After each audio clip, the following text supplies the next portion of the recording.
Hello folks, exciting news. Snapper season is upon us. We're all very pepped up about that. I've got a few things here I want to talk about, kind of a refresher. Step one, be it the law, snapper fishing requires us to use a circle hook.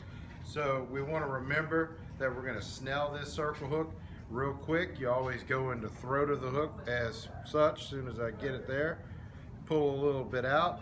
You pinch that on the spine of the hook. Then we want to neatly wrap 1, 2, 3, 4, 5, 6, maybe 7 or 8 times, what have you. We started the knot going this way, so this is a simple snell. There's 20 different ways to tie this, but we're going to complete the knot by coming through the spine, and then we're going to call it, we're going to cinch it up this way, trimmer tag, and then we'll attach a swivel on this side. We'll take a lead, slide it on our main line and let it bounce on the swivel. And again, there's many ways to skin the cat as far as a good method or rig to catch a red snapper in South Louisiana. That's just one very simple, quick, effective way to do it. Also, we do have available some pre-made rigs that you can get where the leader's already the lead stays connected to the leader. Some people do prefer this. The pre-made stuff, this is a good quality one here. However, it's not snelled on the end like I would prefer it to be. Snelling the hook is the way you tie it. Does help it actually make its connection into the mouth of the snapper without getting way down in his throat. Another thing, I like to use a rod that, back in the day we had to use an offshore rod that was like holding a 2x4. The quality and the new technology on a lot of the gear out there, it's just, this is very strong, and it's very light, so when you fish all day, you're not having such a hard time. John, come hold the side of this. If you notice, even though this rod is, it really looks somewhat like a bass rod.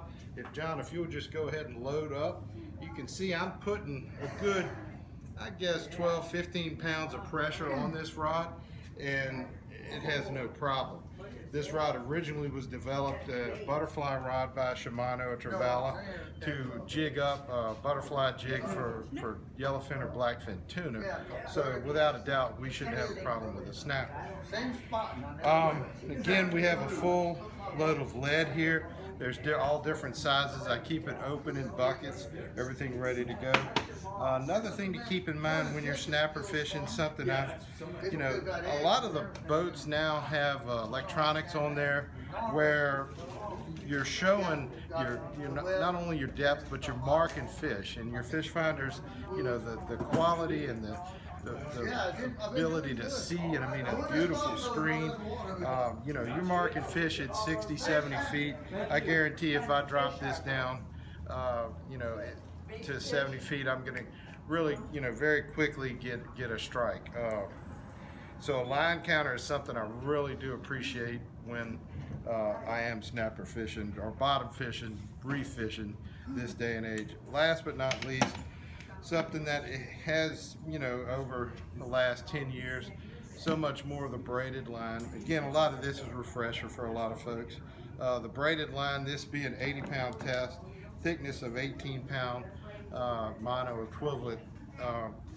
This will drop down through the current very quickly. And a lot of times when we've been bottom fishing, even though we're here, our lure is 50 yards to the left, and we just the way this braid cuts through the current, we're on top of it, and we can really feel the bite, and it's just much more effective. Than monos, has some stretch.